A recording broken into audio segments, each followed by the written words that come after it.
First, let's recap our reactions to the main movies on the show. Roger and I both hated Windows, the depressing and violent and ridiculous thriller about Talia Shire being pursued by a crazed lesbian. We can't recommend you see Windows, rated R. 2 no votes for that. We split on Heartbeat, the ode to the 50s generation with Sissy Spacek and Nick Nolte. I admired the film's spirit and its distinguished performances. Roger thought it missed the point about Jack Kerouac's revolt against the middle class. I say yes, go see Heartbeat. Roger says no. We agree on The Runner Stumbles with Dick Van Dyke as a priest who falls in love with a nun. Roger feels the movie teases us with what should be serious questions of morality. I thought the film was juvenile, treating both men and women clergy as simpletons who can't deal with their own sexuality. We both vote no on The Runner Stumbles. Finally, Roger and I agree on Rape of Love, a dated French film that is more of a simple lecture on rape than a genuine drama. 2 no votes for that. Gene, for a change, we agreed on all 5 movies this week. We're both smart. Okay. We were most enthusiastic about Being There with Peter Sellers playing a simple-minded gardener who smiles his way into the White House inner circle. We both admire this movie very much and give it 2 yes votes. We strongly recommend that you see Being There. But Gene and I both voted no for The Fog. It just wasn't scary enough. 2 more no votes for Chapter 2, Neil Simon's autobiographical story of his second marriage. It's a psychological case study rather than an entertainment. 2 big yes votes for Paul Schrader's American Gigolo, starring Richard Gere in a compelling performance as a male prostitute who's framed for murder. And finally, 2 big no votes for Fatso, one of the most lightweight comedies of the year. Both Roger and I agree that The Last Married Couple in America with Natalie Wood and George Siskel is a vulgar, foul-mouthed comedy. 2 no's next to our names. We can't recommend you see The Last Married Couple in America, rated R. We also agree that Cruising with Al Pacino is a confused and ugly thriller that doesn't deserve all the attention it's getting. 2 strong no's for Cruising, also R-rated. We disagree, however, on the comedy Just Tell Me What You Want. I liked about half the picture, the funny half, and the half Ally McGraw wasn't in. I say no. Roger found most of it intriguing, especially the sparkling performance of Alan King. Roger says yes. And we disagree on the John Ritter comedy, Hero at Large. Roger found it simple-minded, but I think it's terrific family entertainment for kids and adults. He say no, I say yes. And finally, Saturn III. I think that Farrah Fawcett probably gave the best performance of her life when she was on that poster, but Roger doesn't blame Farrah. He thinks the whole movie is idiotic. 2 strong no's for the dumb space adventure, Saturn III. Okay, Gene. Of the 5 major movies on this show, I think the one that has attracted the most attention is the one we both voted no against, Cruising, with a major director in Bill Friedkin, a major star in Al Pacino, and it's a major mess of a movie. It absolutely is. I can't help but wonder if the studio didn't really relish all the protests by homosexuals of the film, because, quite frankly, that's all that's driving people to this theater, and once they get there, I think they're going to find there's really nothing on the screen. I think you're right. I also liked Alan King in Just Tell Me What You Want. That was one thing I liked on this show. And the other thing I can recommend is Hero at Large. Okay. Let the older teenagers try it. John Ritter for the family, right? Okay. Okay. Soldier of Orange is the big Dutch war epic that tells the stories of 6 friends involved in World War II. Both Gene and I admired it and recommend you see it. But we disagree about Otto Preminger's The Human Factor, starring Nicol Williamson in a story of Cold War espionage. I admired his literacy, and I vote yes. Gene found the film tedious and repetitive, and he votes no.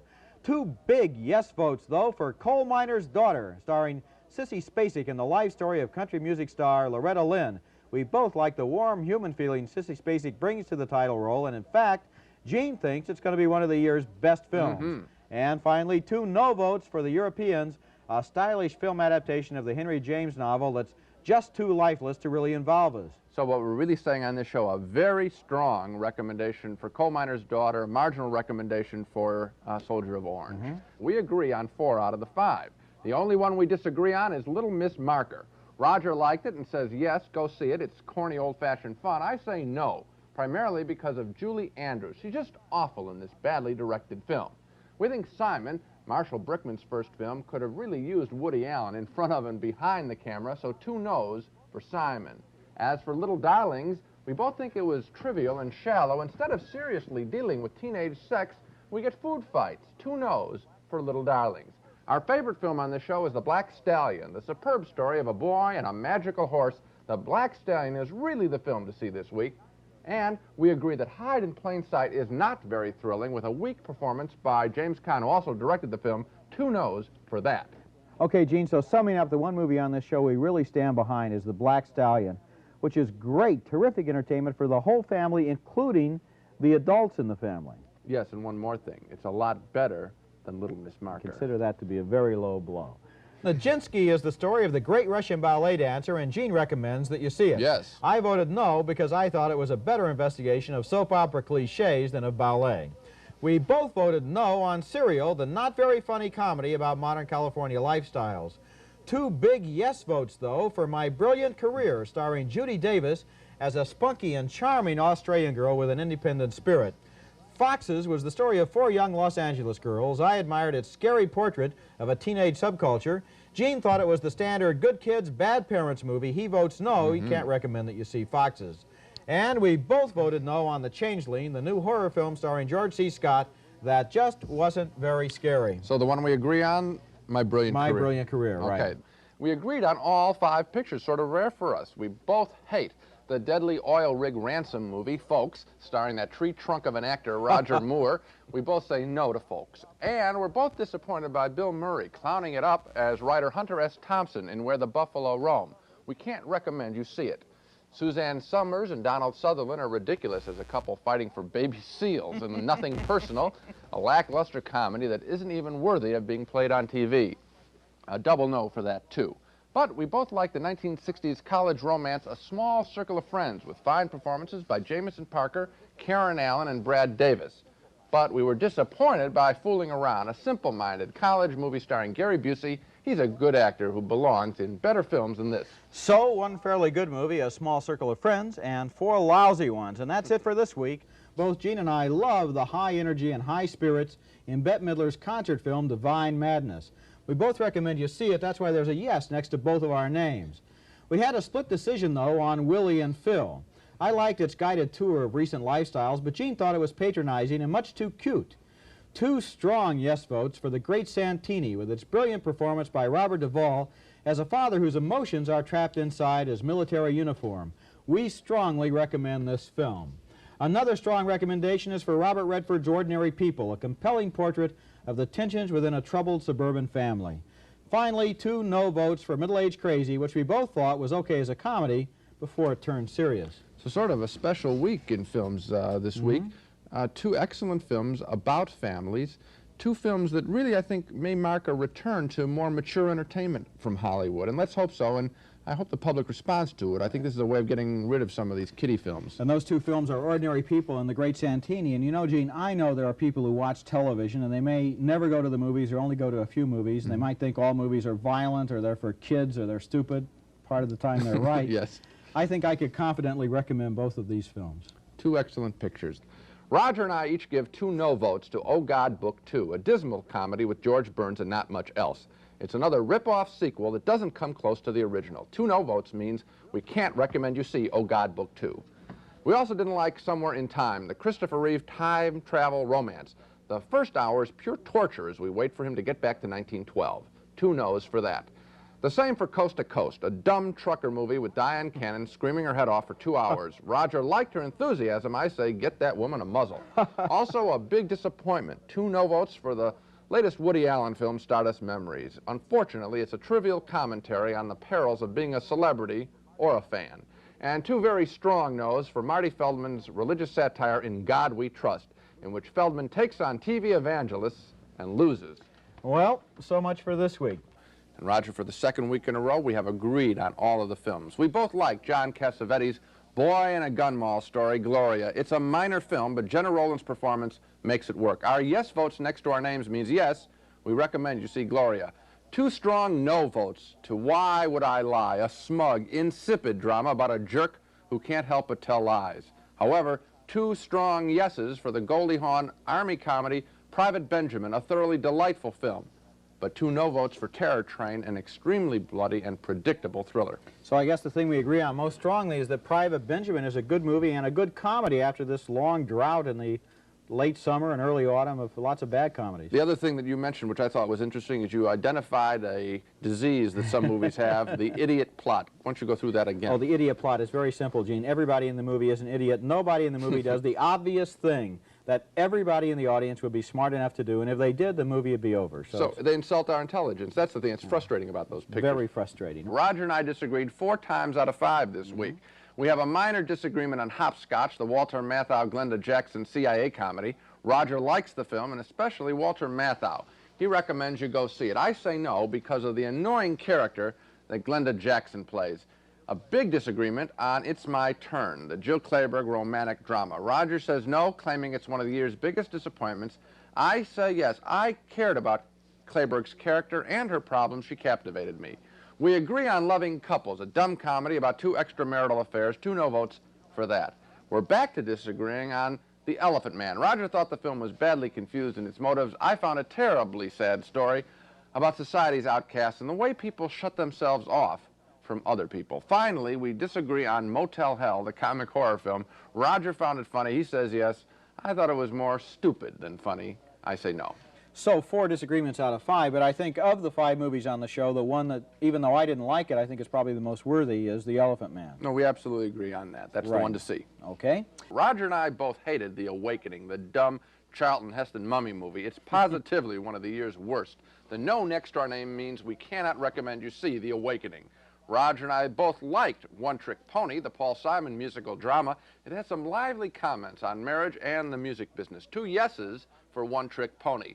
A split vote, however, on The Stuntmen. I think it's one of the year's most intriguing films. Roger thought it was tedious and confusing. I say yes.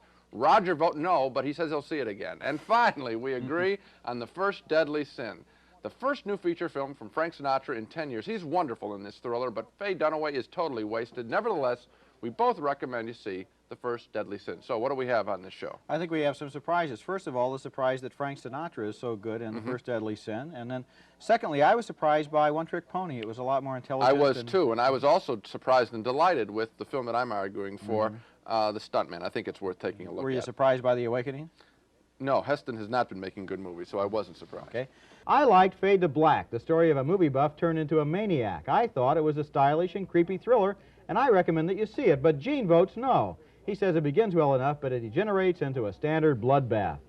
The Chant of Jimmy Blacksmith is the Australian film about a turn-of-the-century Aborigine who goes on a murderous rampage. We both voted yes on this film. We thought it was a fascinating portrait of a tragic chapter in history. We split, though, on The Idolmaker, the story of a manipulating rock and roll manager. I thought the movie was an entertaining mix of cynicism and music. I vote yes. Gene thought it was an insipid, overacted, and juvenile film, and so, needless to say, he voted no. And finally, we both voted no on Every Man for Himself, the new film by Jean-Luc Godard. We felt the film showed the once innovative Godard repeating himself in an exercise in obscurity. So we both recommend Jimmy Blacksmith. Right. It is extremely violent, we ought to point out, and yet it's a very fine film. Okay. Flash Gordon is a tacky extravaganza that's dumb but entertaining. I sort of liked it. Gene says no, he thinks it's only an insipid cartoon. Stir Crazy with Gene Wilder and Richard Pryor starts out funny, I thought, but loses its way when the story goes behind prison bars. However, Gene thinks the jail scenes are the best part of the movie. We agree on Robert Altman's Popeye with Robin Williams and Shelley Duvall. 2 enthusiastic yes votes for that one. And 2 more yeses for Bye Bye Brazil, the offbeat and chanting saga of roadshow entertainers. Roger and I split on Clint Eastwood's Any Which Way You Can, the countrified comedy. Roger thinks it's dumb. I agree in part, but I love that orangutan and that final fight scene. Roger says no, he can't recommend you see it. I say yes. We agree that The Formula, the oil thriller, is a confusing mess, even though Marlon Brando has a couple of great scenes. 2 no votes for The Formula, but 2 very enthusiastic yes votes for Robert De Niro's spectacular performance as fighter Jake LaMotta in Raging Bull. We both think it's one of the year's best films. And we split on 9 to 5, the comedy about secretaries. Roger thought it was a light-hearted romp. He says yes, go see it. I agree with him that Dolly Parton is wonderful, but the rest of the film is a lackluster comedy for me, so I reluctantly give 9 to 5 a no. So I guess the basic conclusion on this program is we both think Raging Bull is a terrific picture, and you're predicting that De Niro is going to win the Oscar for Best Actor this year. Yes, I'm predicting that, and I'm also predicting that I am going to be banging my head against the wall for the next week wondering why I said the orangutan in Any Which Way You Can is sophisticated comedy. Okay, Gene. The Jazz Singer stars Neil Diamond in the story of a middle-aged musician's adolescent crisis. Both Gene and I thought it was ridiculous and unbelievable, except for Lucy Arnaz's good performance, so we both vote no, we cannot recommend you see The Jazz Singer. Seems Like Old Times is the new Neil Simon comedy with Goldie Hawn and Chevy Chase. We both thought it was a tired old rip-off of classic screwball comedies. Had one or two funny bits, but that's all, so 2 no's for that one. A Change of Seasons stars Shirley MacLaine, Bo Derek, and Anthony Hopkins in a change-your-partner sex comedy that is incredibly idiotic. 2 very, very strong no votes for that one. But finally, we both admired Ellen Burstyn in Resurrection, the story of a woman who can heal through the power of love. This is a very special film, and we both strongly recommend you look for it when it comes to your town.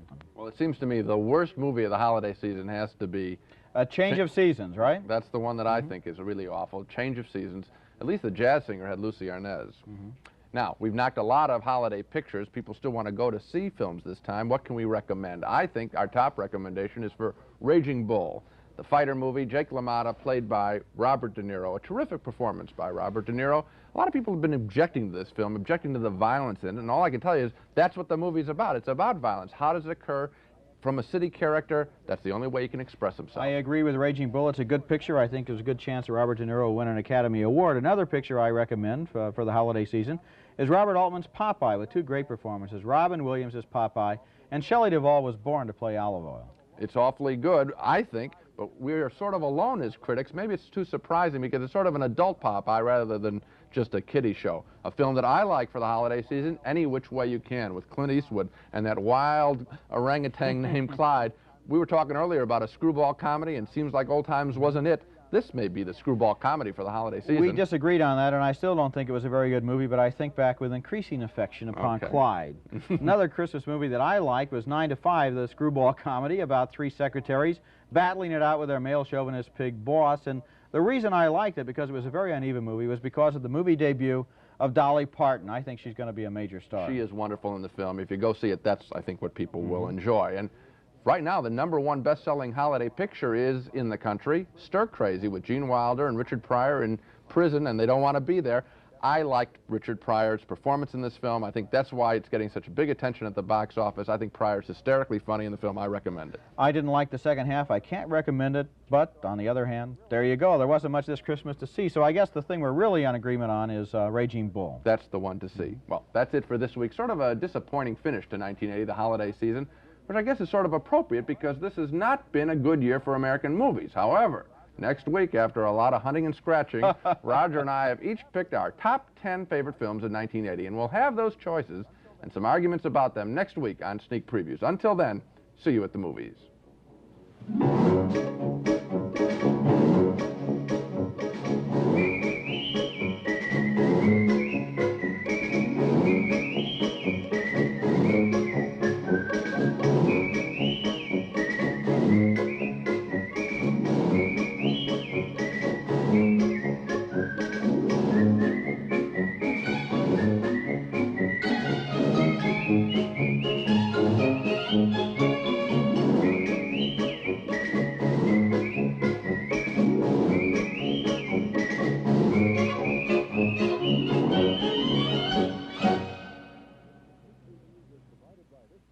Funding for Sneak Previews was provided by this station and by other public television stations.